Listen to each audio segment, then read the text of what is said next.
So Dave, for those of you who don't know, Dave is a cartoonist and webcomic behind Sheldon Drive. Yep. He is the co-producer and director of the documentary film Stripped. Yeah. He is a co-host of the podcast Comic Lab, and before that, you designed for Mattel. So that's a crazy, awesome career. Yeah, I've been very lucky. I'm very happy with how things have netted out. So that's good. Really cool. So Sheldon was one of the first ever webcomics, and it appeared in the late '90s when the internet was kind of just a baby. When it was weird browsers that we don't even talk about anymore. Right. Yeah. Before the days of social media. Yeah, I first went online in 1998. Wow. And but it took me about a decade to figure out how to make a living online.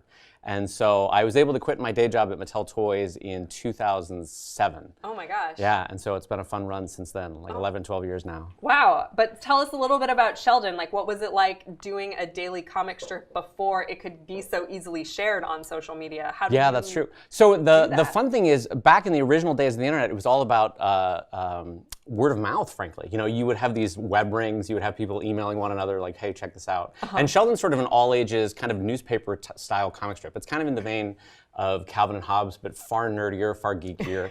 So probably a good wheelhouse for everyone watching today. But Sheldon was a delight. It's all-ages strip. And then as things built along, it provided me enough of a jump that I could leave my day job designing toys and just do comic strips. How did you even balance that? Like a full-time job with Mattel? Not sleeping. That turns out that is the way to do it, is like just don't sleep. Just don't sleep. Yeah. Cool.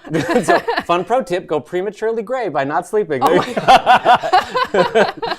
Wow. So do you prefer the gag-a-day type comics, or do you like following a storyline from beginning to end? Well, Sheldon's gag-a-day and has been running now, God, I don't even know what the math is on that, but for decades. That's at least... Don't ask a liberal arts major what the math is. I don't. I was going to say, like, what, that's at least 20, that's 21 years. Sheldon can drink. Yeah, it's 20, yeah, he can drink now. Sheldon can drink now. He can drink, yeah, he's been drafted. But I also do a long-form storyline called Drive, which we'll talk about in a second. So yeah, so the two of them back and forth are a nice mix. So Sheldon gives me the ability to do jokes, gag-a-day, fun commentary on pop culture, on geek stuff, on family stuff, and then Drive has a much more long-form storyline, which is kind of the seriousness and the scope of a Dune story, but populated by really goofy Hitchhiker's Guide kind of characters. So it's a nice mix of serious and goofy, yeah. I love your style. Like, honestly, your art style is like really, really awesome.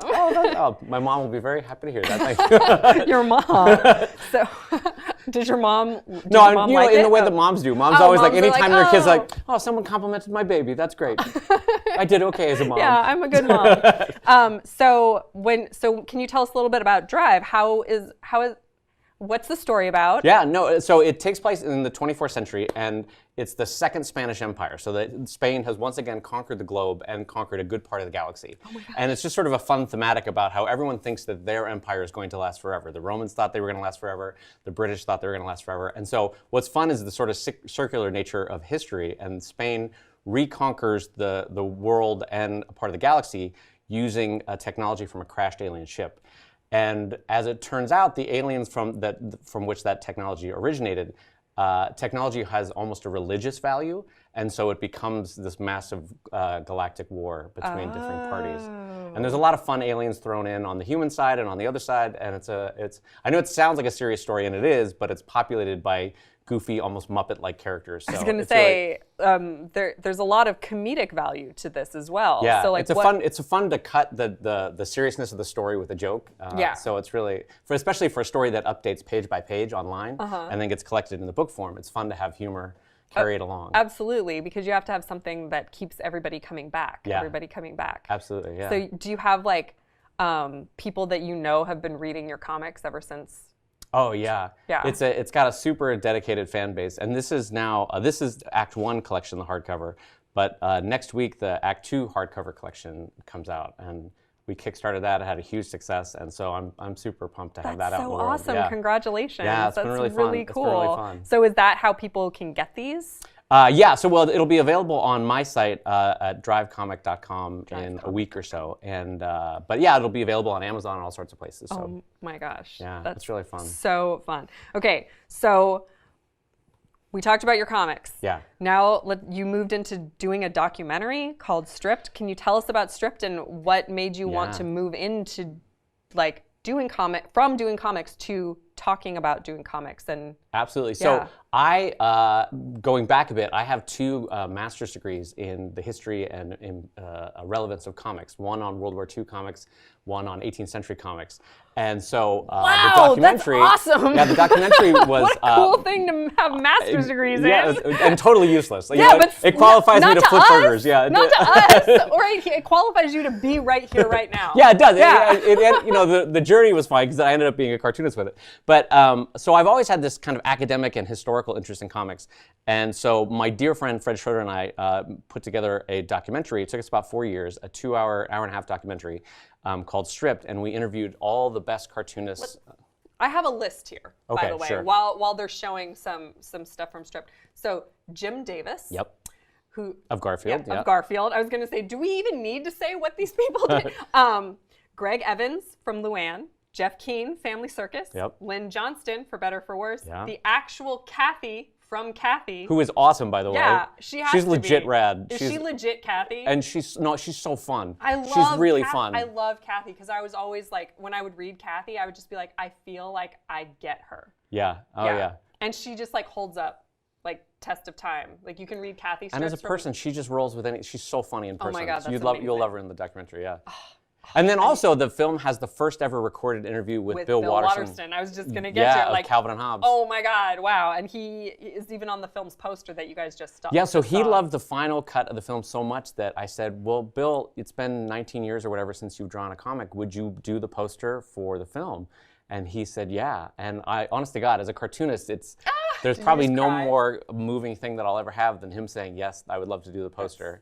And then physically getting the mailed original art in the mail that he mailed like super unprotected, just in a brown. And I'm like, Bill, what are you doing? Serious? This piece of art could pay for my kid's college. Don't mail it like this. What are you doing? Do you still have it? No, I gave it back. I couldn't keep it. I don't know. As a cartoonist myself, unless it was explicitly said keep it, I couldn't in good conscience keep it. So I mailed it back. That's fair. Yeah. Did you mail it back protected? I said, I'm going to send it to your archives, which are at Ohio State. And he said, that's great. And so that's so amazing. The generosity was already overwhelming, so I couldn't keep it. As much as I wanted to. I understand. As a collector, I'm like, oh, you didn't keep it. But I did take a 1200 DPI scan of it, so I have like a note perfect scan print of that thing. Yeah. Oh, amazing. So what was it like to work with him?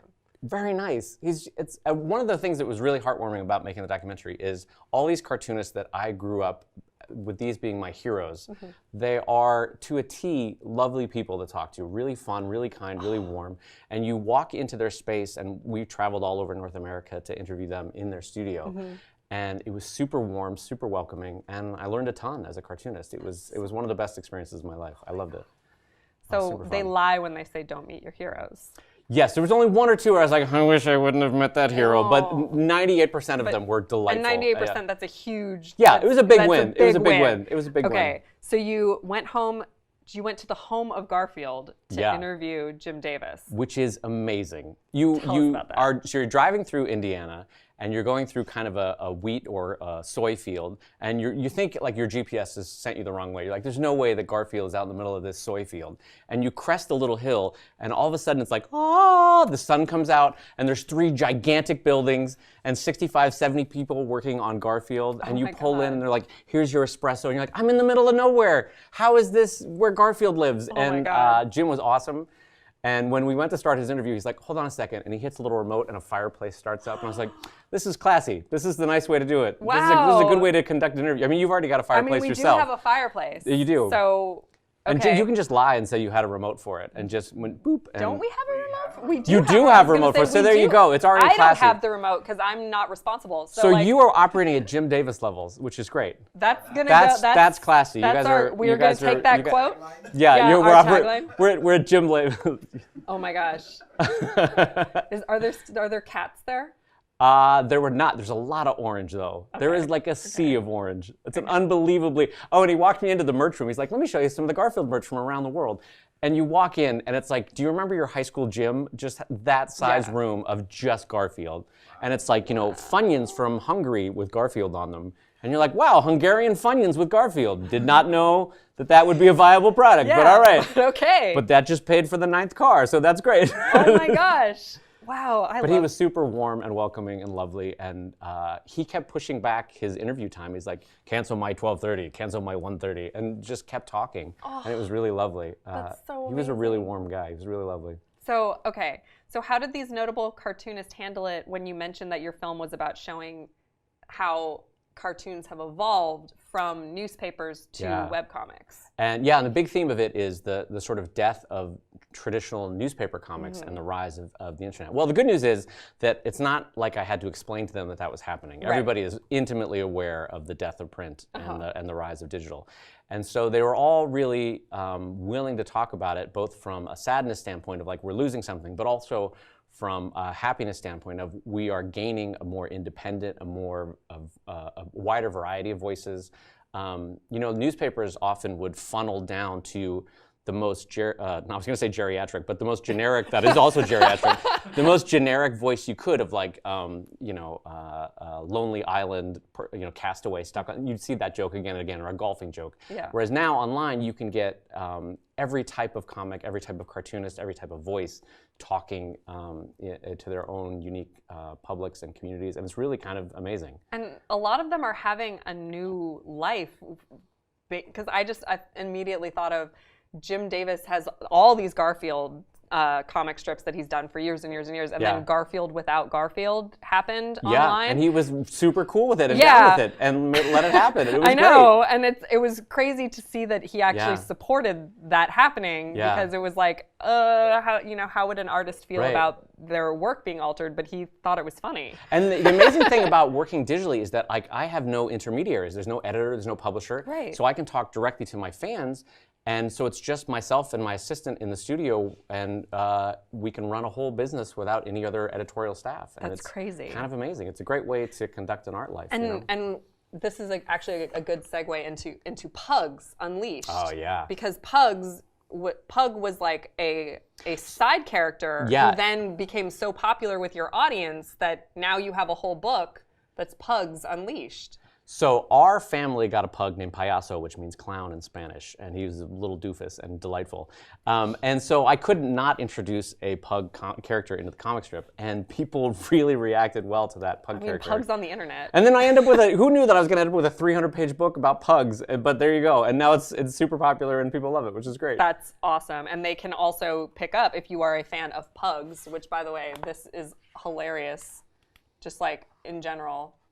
Sorry, yeah, so if you have somebody that's, honestly, the thing like at Comic-Con, I will see people pick up like 5 of these and be like, I know 5 pug owners. I'm like, all right, I'm not going to fight you on that. That's great. Go ahead and grab 5. I know. We have pug owners here in the office that I'm sure are going to freak out over that. And then we also have people who quote like ugly dogs and like the smush face. The smush face, yeah. I get a lot of crossover with that. Like, can you do, there's like 9 versions of smush face. Oh yeah, totally. They want guest appearances of other dogs. Oh my gosh. Oh, that would be awesome. And that one, if people want it, is at sheldonstore.com. Sheldonstore.com, you guys.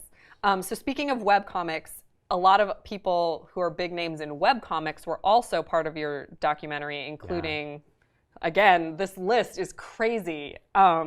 Mike and Jerry from Penny Arcade, Scott Kurtz from PvP, Matt Inman from the Oatmeal, just Danielle Corsetto, David Malky, Ryan North. Jeez, oh my gosh, wow. He's delightful. Oh my gosh, he's delightful. Chris Straub, Kate Beaton, oh my God, Kate Beaton. She's amazing. Her sense of humor is so funny. She's also the warmest, nicest person in person, so it's great. And so, what was it like to interview them versus interviewing a traditional newspaper cartoonist? Well, the sort of delightful thing, and you probably get this talking to artists of all different stripes, is that there's kind of a shared joy of just being an artist. So whether they're 75 or 25, there's they all have a shared love of comics, and so that was kind of this amazing natural language that they all spoke together.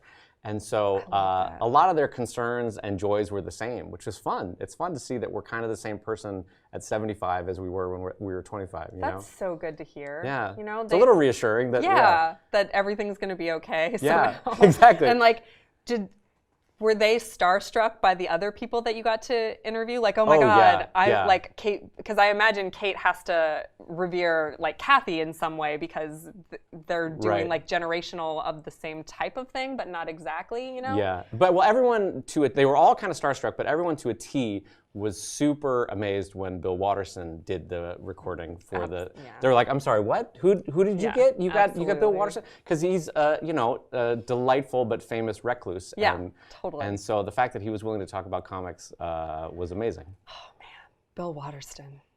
Man, I bet you could do like a whole interview just on talking I'd love about to. him. I want to pitch that to him. That Yeah. like we don't even have to. We'll just record it. We don't even have to release it. Just so that it exists for posterity. Yeah. So forever. For just a full length, hour and a half interview. And maybe just put it in his archive.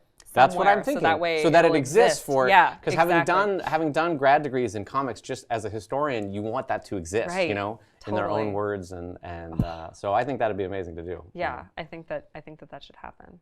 So. You've done cartoons, you've done documentaries on cartoons, and now you have a podcast also called Comic Lab that is also about cartoons, featuring fellow cartoonist Brad, and I'm so... That's right. I will love it if you mangle it, because I'm going to joke with him for another hour. Oh, please. It's Geiger. That's Geiger. Right. Okay, I was going to say, there's please. my joke with him is that it always sounds like Guiger. It should be Guiger or Guiger, but it's Geiger. Yeah. I'm also known on this show for like fantastic. That is okay. Names, that's totally fine. No, Brad Geiger and I, and the show is about the basic idea of it is it's a comic podcast about making comics and making a living from comics. So it's us trying to pay forward everything we've learned for a decade or 20 years working online to the next generation of cartoonists. So we can maybe make it a little bit easier for them. That's the basic idea. Oh, that's awesome. And where can they find that? That's it. On any podcast app that you look for, you can just search for Comic Lab. Comic Lab.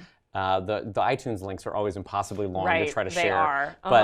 But you can also look for it at patreon.com/comiclab. It's Patreon supported. So. Oh, awesome. Very cool. And or just search it on iTunes, I guess. Questions coming in, but one of the more popular ones is when our audience buys these books, they want you to sign them. So how do they get them signed? First of all, I respect that this audience wants them signed. So good work on that one. I tell you what, if in this week, for the next 7 days, how about I will sign every book bought at sheldonstore.com for folks. Wow. So that's big. That's going to take me some time. So jump on that one. That'll be great. Sheldonstore.com. Sheldonstore.com. And that's we have my other one too, which is Anatomy Animals. You love this one. Oh my God, I love this one so much. This one is exactly my sense of humor. This one, if you're an animal lover, and it's kind of the idea is basically like high school anatomy books, but we just make fun of the personalities of different animals. So like Anatomy of a Pug. Oh, we also have the Anatomy of a Pug. I could not do a pug in that one. Of course. But it's like, what is a crocodile's personality? What is a giraffe's personality? What is a rhino's personality? I'm in the middle. And so it's like, how do they do on Tinder? What do they do in their video gaming? All that sort of stuff. A croissant is a very important part of the corgi. My personal favorite, full loaf of bread and a garlic knot. A corgi is made of baked goods. That one is made of baked goods, yeah. That makes total sense to me. The other one is, I'm really excited about Star Trek Discovery, and so I rewatched season 1, and you have in here, oh my gosh, the little... There's many a Star Trek joke, yeah. Yeah, the tardigrade. Oh, yeah. Shouldn't exist. That's my favorite. Should not exist. Should not Nature, exist. I don't know what was going on when the tardigrade was made. It should not exist. It's for reading spores throughout the galaxy. Duh. Watch Star Trek, guys. Anyway. I like the dressing down. Listen, dummy. There's a reason why they exist. They exist for fiction. Don't be daft. Come on now. They exist for fictional time travel. Come on. Yeah, so any of these that you'd like to get signed for at sheldonstore.com this week, I will happily sign those this week. So that's amazing, my pledge to you guys. Thank you so much, Dave. That's an I'm awesome happy to gift do it, to our audience.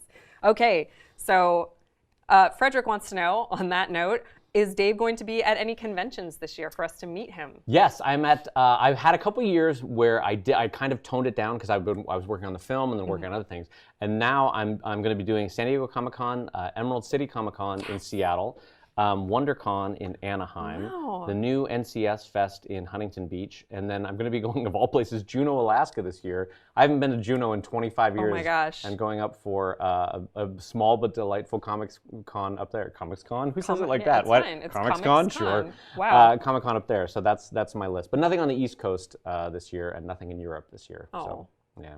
Well, sorry guys if you're on the East Coast or Europe, or come out here and visit and say hi to Right. Dave. Yeah. Alaska. Yeah. But Alaska, I'm coming for you. But Alaska's beautiful. I don't blame you for wanting to go It's going to be there. me, and I'm signing for a moose. Yeah, here you go. Yep, There's you go. something for you. Moose, A little something for moose. you. Yeah. And then he puts a hoof print. Yeah. Mr. Kellett, what online comic do you follow the most currently? Oh wow, that's a great question. So I love book collections of webcomics, but when I'm really wanting to dive in, I still love Perry Bible Fellowship. I love Matt Inman's The Oatmeal. I love Kate Beaton, even though she's not producing that particular one anymore. I love Saturday Morning Breakfast Cereal. I love Ryan North's. I love Evil Inc. I love. Unfortunately, there's a list of like 50. The best advice I can give you is to go to fleen.com, which is a webcomics review. There's a huge list on the right of that website. Honest to God, and Gary has curated an amazing list on that website. So fleen.com. My current one that I'm following is Katana Comics. Oh, I don't know that one. Oh my gosh, it's a couple and they do it together, and it's about like them being a couple. Oh, rad. So it's really, really cute. So it's the two of them like moving in together and like what that's like, and like how she comes home from work and she's like on the couch and he's on the couch asleep. So instead of like waking him up, she just like cuddles in with him. It's a really cute little couples comic. That's what I mean about like the web allows for smaller stories or more unique and personal stories than traditional print does. And so that's the thing where as a cartoonist I get really excited about the broader scope of comics right now. So that's awesome. What was that website again where they could see? FLEEN.com. Fleen.com. Huge, really well curated list of frankly all the best webcomics out there. Oh my gosh, amazing. I'm gonna go check that out. Yeah. It's really good reading. Ian would like to know, what did you design for Mattel when you were there? Oh man, what didn't I work on? So I was there for about 8 years, and at first I was a copywriter, which is a really fun way to jump into toys. So I would name everything. Mattel has one of the biggest lists of trademarks in the US. It's something like 4,000 trademarks. I believe it. And it's all, everything from like Little Boopsie from 1952 to, Barbie and all that sort of stuff. So I was a copywriter and I wrote background stories. I started on girls' toys. So it was Cabbage Patch, Barbie, Polly Pocket. Did Hot Wheels for a little while, did He-Man for a little while, did Barbie for a little while, and then I made the switch over to toy design, working with a group called Project Platypus, where Mattel would grab a lawyer, a copywriter, a hairstylist, a painter, a fashion designer, and stick them in a room for 3 months and say, design. Like, do whatever you want for 3 months, here's a budget of, and make whatever toy you want.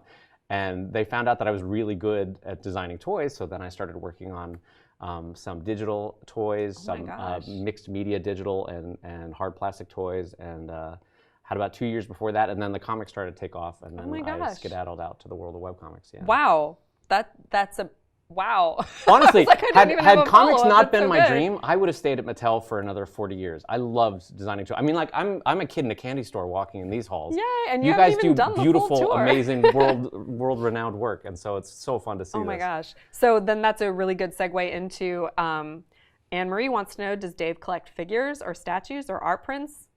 I collect originals, and you know what I should have done? I should have brought a photo of my studio, because my studio at home has probably 100 pieces of original art framed around it. Wow. And the oldest one that I have is a Hogarth from 1747.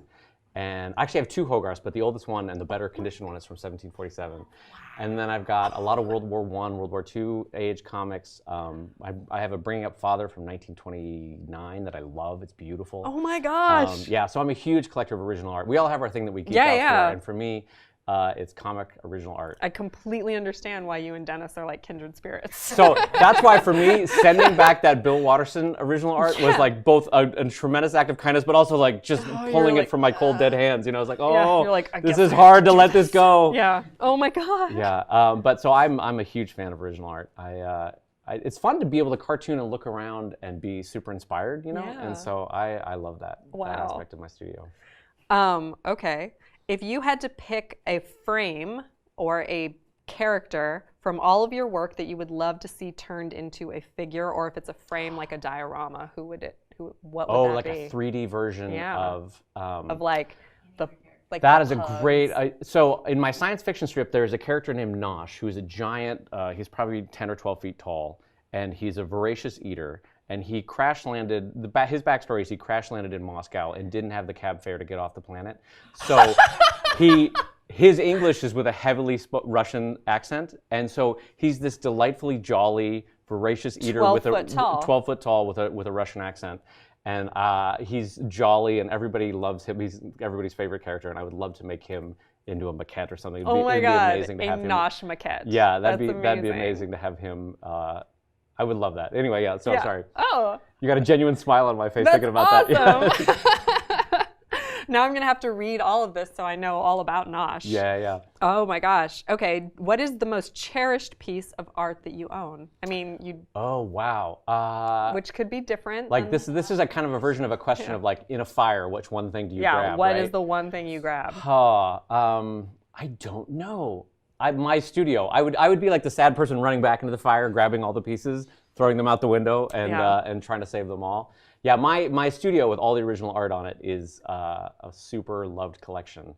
And then all my original art I keep in fireproof safes out in my garage. So I have 2 hours in a fire, I know, to get those out. So I have to direct the firemen towards the garage to save those in the fireproof safe. So 20 years of comics though, big stack of paper. It's a big stack of paper. And dry paper. Yeah, dry paper with a lot of combustible inks on it. Like that goes right in the fireproof safe. Yeah. Yep. I imagine. Wow. What advice would you give to a talented but unmotivated artist? Oh, that. Yeah. Yeah. Stop it. Yeah, stop it. You draw right now. You get to working. No, so a talented but unmotivated comic, a cartoonist or artist. So my advice is, it's hard because we don't know each other. Over a coffee, we would have a much more intimate conversation. But you only get one chance at this life, and the time we have is short. And jump on it because you have this gift, and you should use it and share it with the world, whether it's in a small way, a big way, a medium way. Put what you have out into the world, and the world will be better for it, and your life will be better for it. So that's my advice. That was much better than ours. Yeah, I was like, that's way better than ours.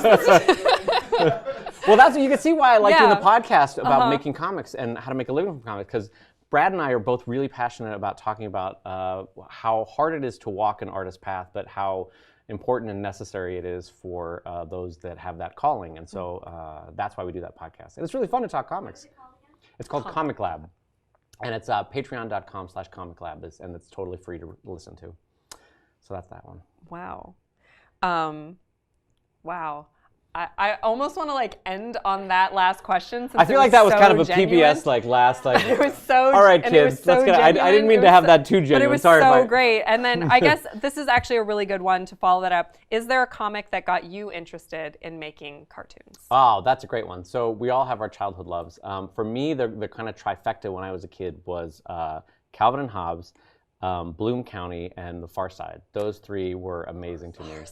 And I've gotten to meet and talk to and get swap art with 2 of those artists, and so that I feel very lucky as an adult that childhood me got to meet them. That's amazing. So, yeah, that was great. Again, thank you so much for being on oh the my show. Gosh. This was such an awesome conversation, and thank you all for asking really amazing questions.